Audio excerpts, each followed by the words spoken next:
The Communication Authority of Kenya is putting in place a regulatory sandbox that will assist ICT startups test their new ideas in a controlled environment before rolling them out to the market. The authority says the tool will provide alternative ways to capture oversight complexities arising from new and emerging innovations.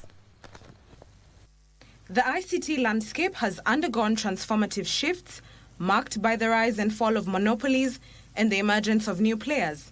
In fostering innovation, the Communication Authority of Kenya, which is the ICT sector regulator, says a regulatory sandbox is being rolled out which will act as a substitute for traditional regulatory tools and provide access to live testing of technological products and services.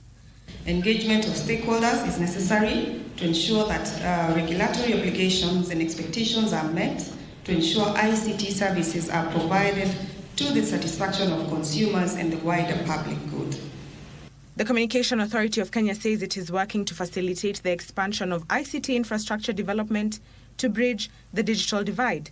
The authority plays a vital role in building trust and driving change in the digital age in several ways. Firstly, facilitate infrastructure development and investment, expanding the reach of ICT infrastructure to bridge the digital divide and create opportunities for all.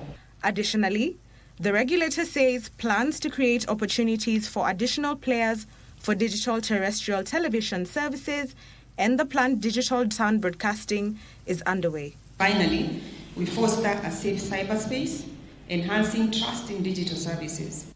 Ndutamokami for Prime Edition.